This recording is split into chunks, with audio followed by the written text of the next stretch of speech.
Okay, before we start, let's all close our eyes to pray.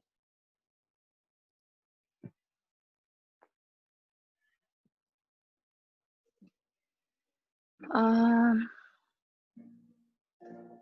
Heavenly Father God, I thank you um, that because we are your children and because we have a relationship with you and know you, um, we don't have to live 2020 as if it's wasted or as if um, it was just a horrible year, but we can live knowing and having the assurance that you're working in our lives through every situation. And I just pray that um, you would wake us up and open our eyes to see that and to remember that you are a loving Father and that you have everything in control in your hands and that you want a relationship with us.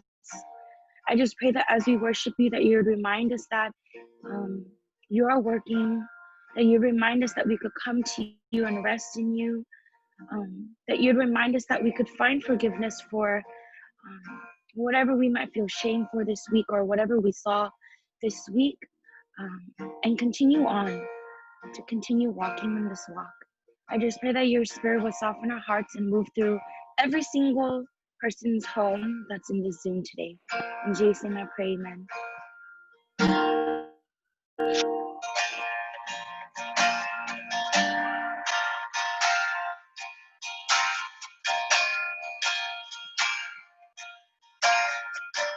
In my mother's womb, in my mother's womb, you formed me with your hands, known and loved by you. Before I took a breath, when I doubted, Lord, remind me I'm wonderfully made. You're an artist and a potter. I'm the canvas and the clay.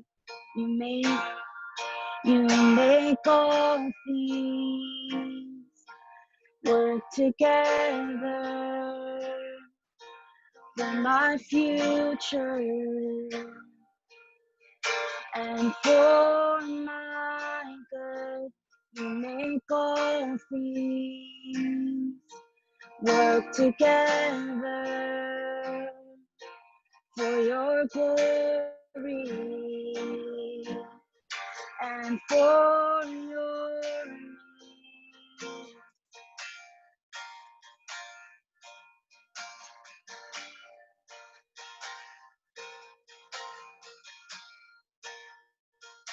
There's a healing light.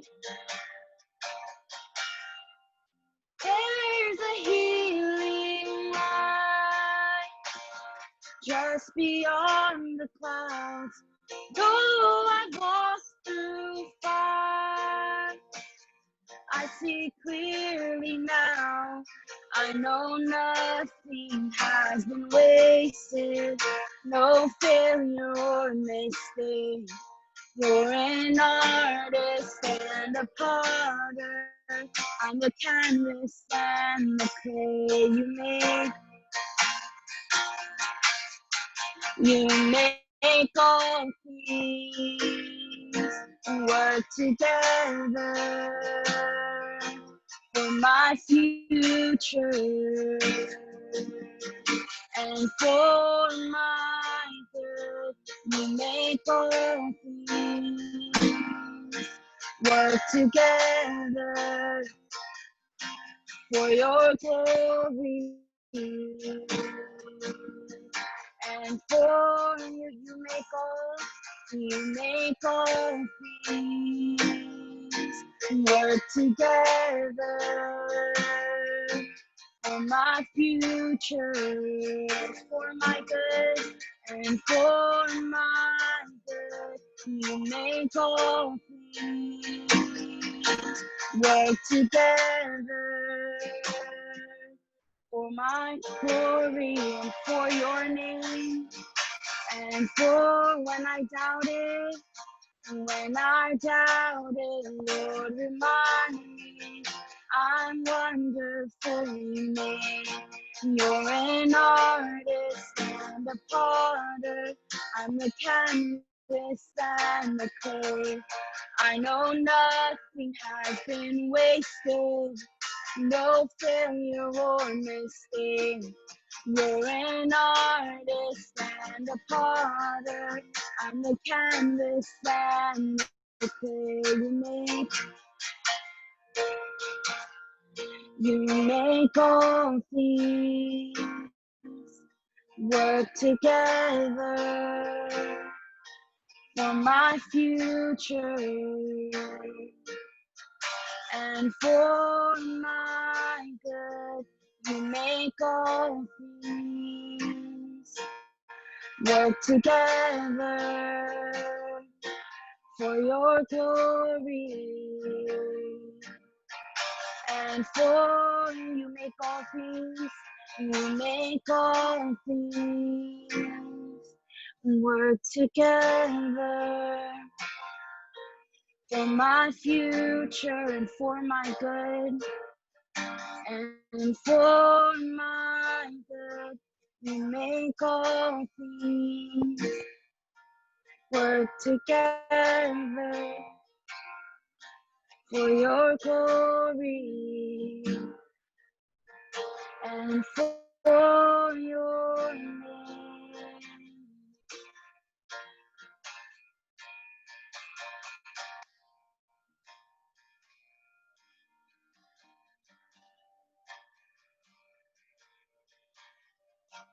In the quiet,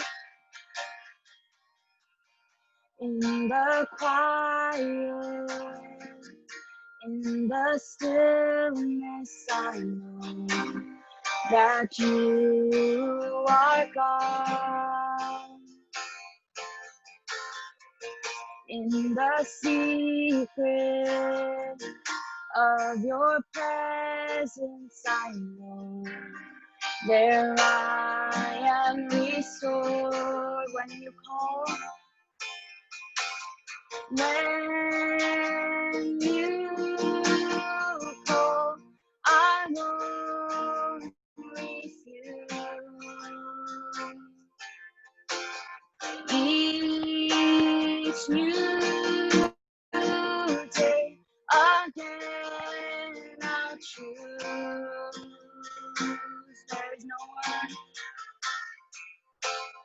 There is no one else for me. None but Jesus, crucified to set me free. Now I live to bring him praise. In the chaos and confusion, in the chaos, in confusion, I know you're sovereign still. In the moment of my weakness, in the moment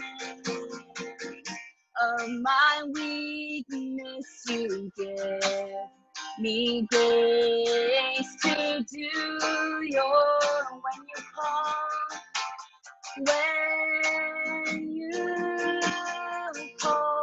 I won't delay. This my song through all my days.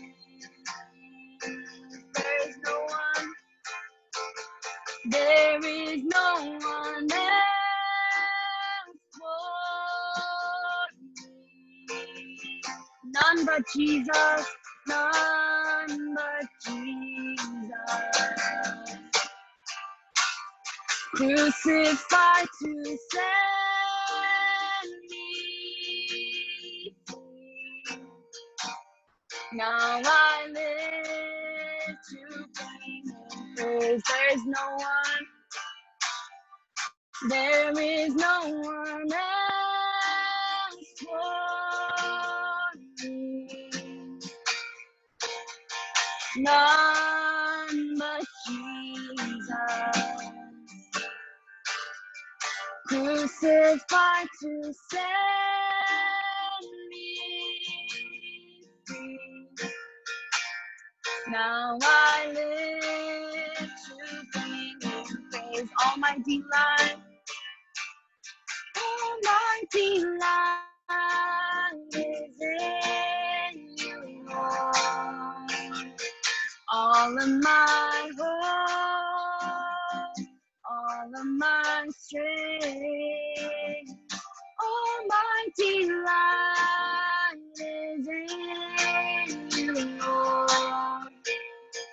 Forevermore, all my delight is in you, Lord. All of my hope, all of my strength, all my delight is in you, Lord. Forevermore. There is no one else for me. None but Jesus, crucified to set me free. Now I live to bring him praise. There is no one else for me. None but Jesus, crucified to set me free. Now I live to bring you praise.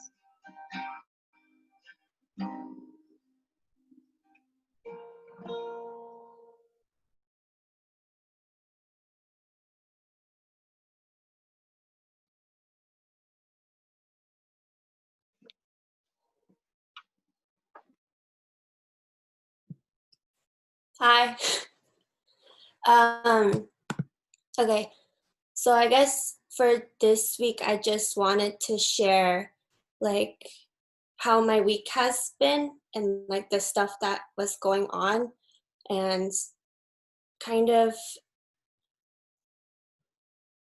just the way God's been shaping my perspective and like kind of filling in all these holes about the way I understood him. And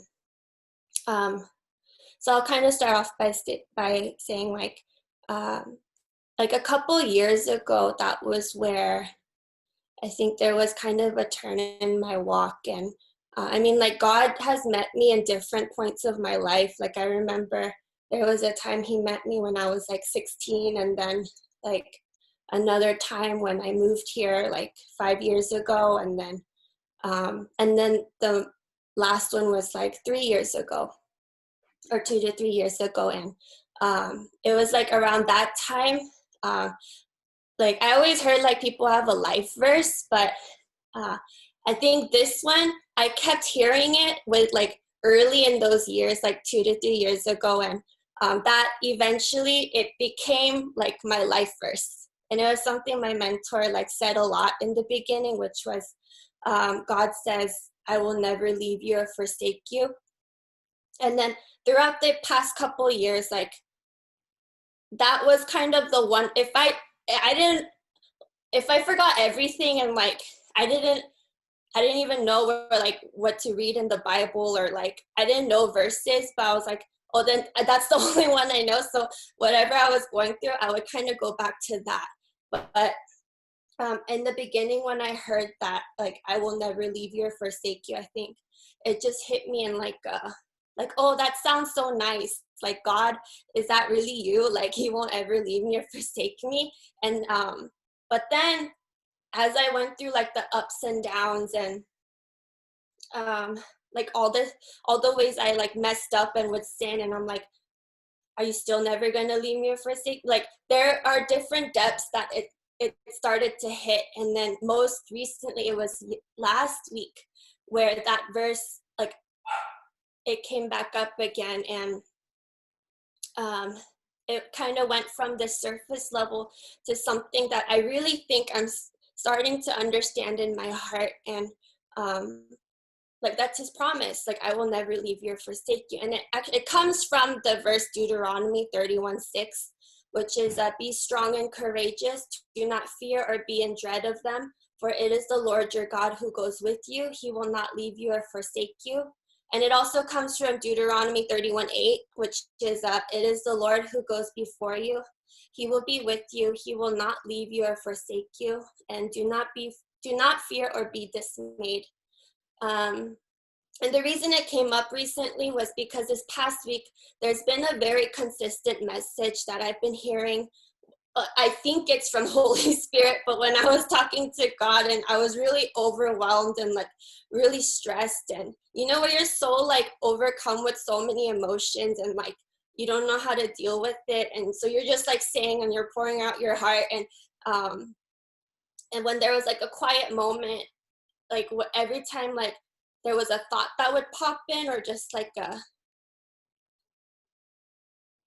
not a feeling, like a nukim, I don't know, it would be like trust me. And that's what I would hear over and over. Um and so here are some of the stuff that kind of started going on. I think it was early in the week, we had a grain mite outbreak. And if you guys don't know what grain mites are, they're like super tiny. Like I only saw it when it was like on my hand, and it's smaller than an ant. Um, and they're like brown. So if they're in your pantry, you don't see them until like they've multiplied to the point where they're piling on top of each other. So they look like piles of sand, but then they're moving. And then they were also all over our counter because they're spilling over and they're looking for like bread or like grains, or they're looking for food. So, and then like, and our counter is like this like brown granite color. So like I haven't seen them. So by the time like me and Steve noticed them, they were like to the point where they were like pouring out over on top of each other, crawling on everything. They're on every single food item. So however long they've been there that I didn't know of, I've been eating them. So that grossed me out. And so then that started our journey, and me and Steve are still cleaning them out. Like we still see them in the cabinets. But pretty much that flipped our entire kitchen upside down, and all the cups are out, all the pots are out, and we threw away everything, all the food's in the fridge. And they were covering like Steve's lunchbox. So I was like, this is not worth it to save. So I threw it away, and then we ordered him a new lunchbox on Amazon. And then the second thing that happened was it just so worked out that our dog would come back this week, because this is the week where he would get his final shots of his final vaccinations. And then he got like fleas while he was at my parents' house. So my parents are calling, and so he's also getting his like flea medication, which he got on Friday. And so so he came back, but me knowing he's coming back, like I was getting really stressed out, because he was a big part of why like my nausea got so bad, because I couldn't handle his smell like when I was in my like early pregnancy. And so he was staying over at grandma and grandpa's, but then like grandma and grandpa just spoil him. So when he came back, he was like he's like he wants to play, and he's like going around everywhere. So I'm like, oh, we have to like retrain him. And so like I was like getting overwhelmed with that, and I was like, is this a big mistake? Why did I get a dog? Why? I should have listened in the beginning. It's a big responsibility. So I was panicking over that. Um and then I was freaking out over like, I don't know if you just get like random panic attacks. Like I wasn't worried about the pregnancy, but then all of a sudden it started coming onto me like like there's gonna be a baby, and if I think the dog is this much work, like it was like a snap of fingers, and I was starting to cold sweat, and then I would wake up from like my naps, like I can't breathe. And then one time Steve had to sit me in front of the fan because I literally felt like the world was like shattering around me, and I was like, oh my gosh. And then another thing that was happening during this week was like there was a new change happening. So the way I would describe it is like, you know, when you're starting a new school or like you're moving or any type of new responsibilities that are like that you suddenly have, and that brought on my pattern of thought, which was like I'm so scared of failing. And then so on top of that, like I started getting scared. And then last of all, after all this, it was this feeling like, is there anyone who can understand me? Like even the people who know me the best and who like really love me, and like even my husband or like anyone, like I felt like unless you lifted open the top of my head and you were able to see everything, there's no way you could understand 100% of everything I was going through. Um, and there were just some things that I kept so internalized that I felt like there, like no matter how much I talked about it, it couldn't do it justice because I wouldn't be able to get out everything, and like, and that other person probably can't even understand it. So in that sense, I felt very alone. And so during all this, I was like, I don't know what to do. I don't know where to turn to. And so I started talking with God, and then the journey with my prayer, it started actually that weekend before all this happened. And like some days it was kind of like awkward, like I didn't even know where to start. Like I sat in the closet, and then I kind of wondered like, oh, do I have anything to say? I feel like I do, but I can't really think of like like where do I start? Like, God, please forgive me for my sins. And I was like, what are my sins? I know there are sins, but what's like, I couldn't, like, it wasn't coming out. And but then when I sat there, every single time there was always like this moment where it was, I don't know if it's Holy Spirit, but I think it was Holy Spirit, where there would be this question that comes up. Like as soon as my mind quiets down, it was like, okay, what's on your heart? Like what's really going on? And then when I would hear that, it's like a bath, like, you know, a bathtub filled with like drain water, and like, and then you finally pull the drain and all the water comes down. Like that's what would happen.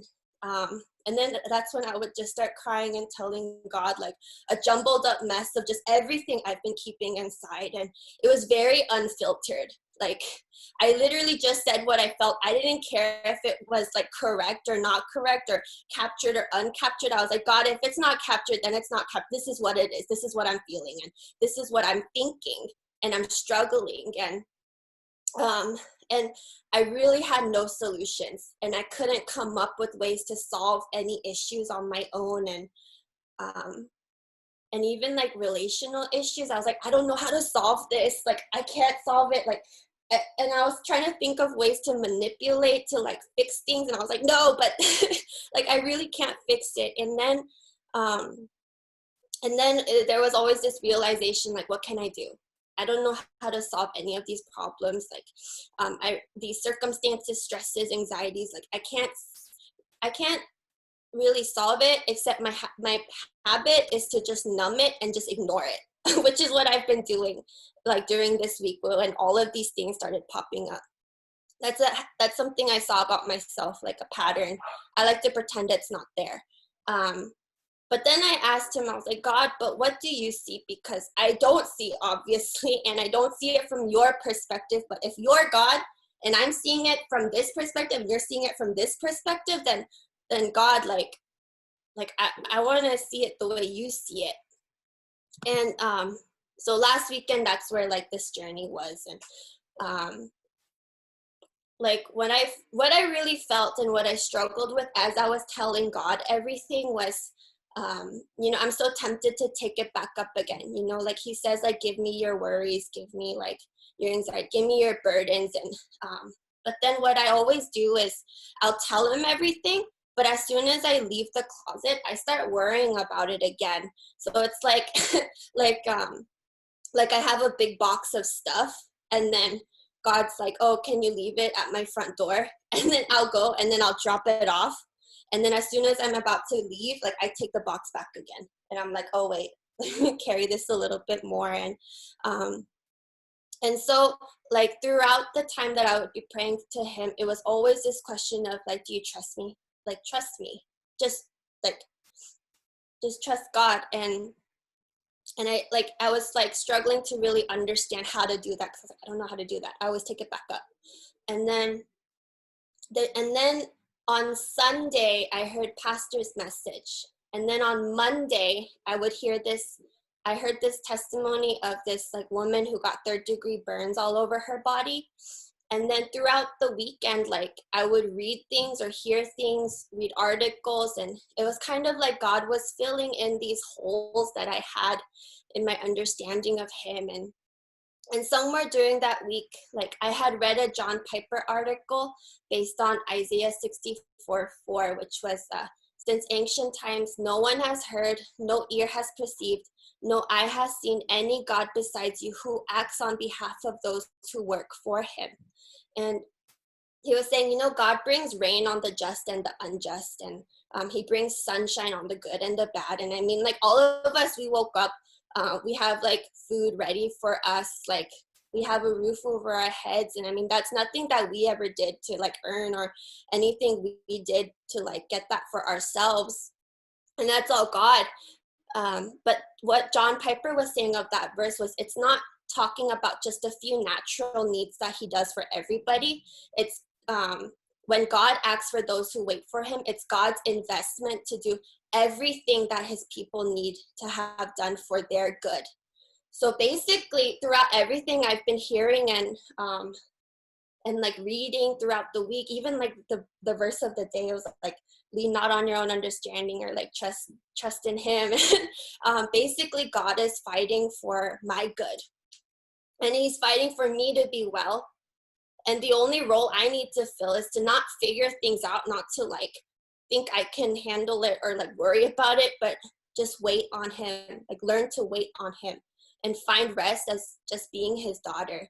Because his heart, he just wants to take care of me. And that never hit me the way it did before. And there's a testimony of that burned woman. Her name's Hyojin.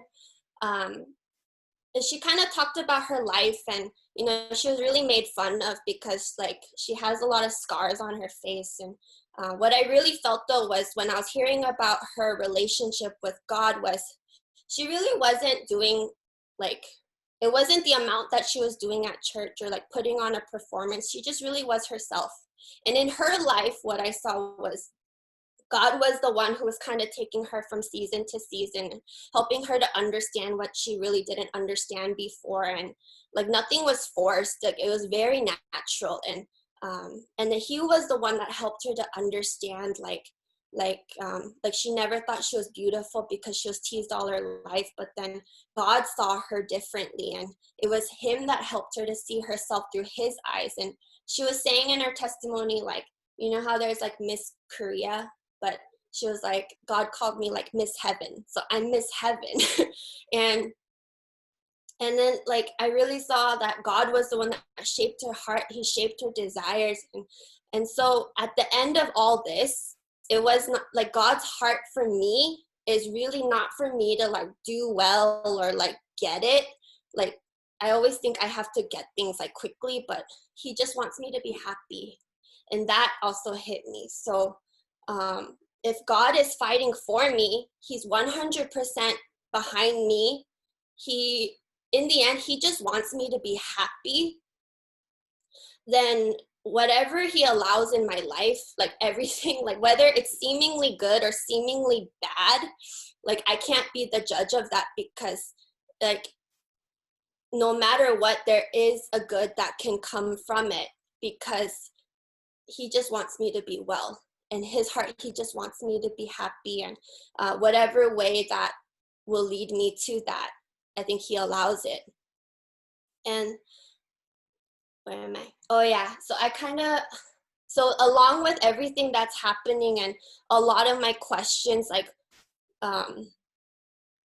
okay, how do I can't solve this relationship. I can't handle whatever's coming up. Like, I know all these things are about to happen. I'm really anxious. Like, I don't know what to do, God. He said to wait on him. And that was the John Piper devotional. And then John Piper was saying there's different types of waiting. So he said, first, wait and pray. And so because there's a temptation, and this is what I do, to like run to other things for help. So it's like the Israelites at the time, I think the Babylonians and the Assyrians were attacking them, and they, instead of going to God for help, what they did was they were about to turn to Egypt, because Egypt is like powerful and they look great. And so he says, before you make one peep of an effort to solve your own problem, pray, seek God's counsel. Like, what does he think? And then my counsel, whatever I did, was to just like, I like to procrastinate and I like to not deal with it. So when all the grain mites and like all that stuff was happening, what I saw myself doing was I would just rather watch YouTube videos, or I would rather just like go on the news app and then lay on the sofa, and the cabinets are a mess and the appliances are everywhere. But I just kind of like, I didn't want to deal with it. And so I was like, maybe if I know, but it's stupid, because if I don't deal with it, it's still there. It's not like my mom's going to come and clean it up for me. It's there. So like, even me trying to solve a way to like fix it, it's not fixing it. I'm just numbing in. And then he was saying how the reason you pray is because in whatever situation you're in, it's like if you hurt your knee, like before you take a pill that you think it's going to fix your knee, or before you start doing a bunch of jumping jacks, you should call the doctor and be like, hey, what do you think is good? Because you could actually do a lot worse to your body if you like act without like getting counsel first. And then the two different types of waiting is, so after you pray, so you wait and you rest. So that one is like, you don't maneuver your own victory or try to figure it out by your own strength and mind. This is where you just be still. God tells you to be still, so you be still. And you be in awe of God when you see how he works it out. And then you'll be like, oh, dang. Like, because he works for your good. He works for my good. He cares for his children. So there's something that I don't see that he sees, but he sees the big picture. So it's like, be still and just pray. And then the second one is wait and act. So it's wait and rest and wait and act. So wait and act is you go into the battle and you fight, because God says, go and fight, do the work. But in the end, the battle is still won by God, because I think it was King David. I think King David went to God for counsel, and then God told him to like go fight in battle. But the war is not won by like our horses or the amount of soldiers we have or whatever abilities we think we can do. But the final result is still like God has to come through to make it work. And then this is a quote, like in everything, like even in acting and going to work, there is still a spirit of waiting. And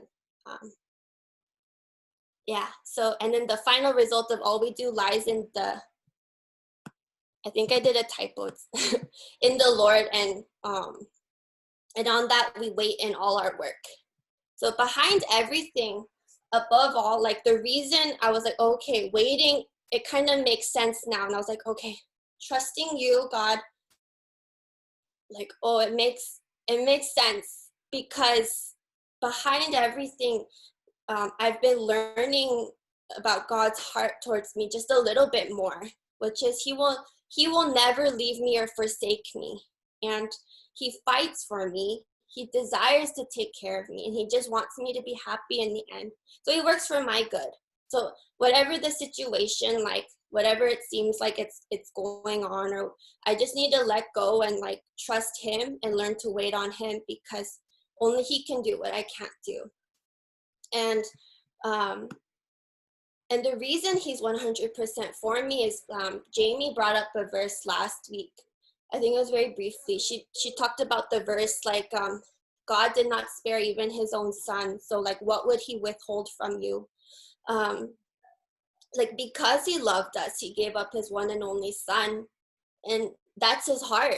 So then no matter what you see or what you go through, like, you can't trust what you feel, you can't trust the circumstance, but just know, like, he just wants you to be well. So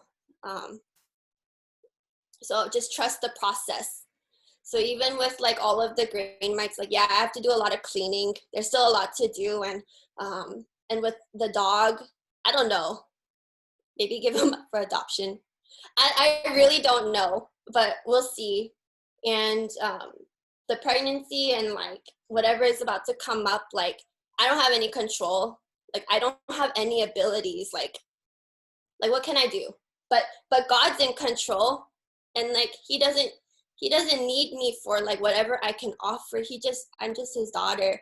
So I just want to follow wherever Holy Spirit takes me. And that's my proclamation. And I'm going to trust the process.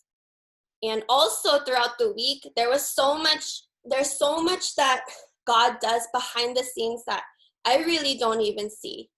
And like, I don't give him credit for like throughout the time, like we were struggling with all this, like there was like, I think like Julius got us like Chipotle, and like Ara and Gina, they were like popping in to help us. And like Hyojang, like she came in like with food, like they were feeding us. So like throughout all this stress, like God was making sure like me and Steve were being taken care of through like the people around us. And like for that, like we're so thankful. And in other ways, like God's been taking care of us more than we would realize. Like the fact that I even got pregnant, because you know, for a long time I had a fear like I couldn't get pregnant, because that's the reason my sister, she had to adopt. I think she wanted to, she didn't have to, but like she couldn't get pregnant. So I always thought about that.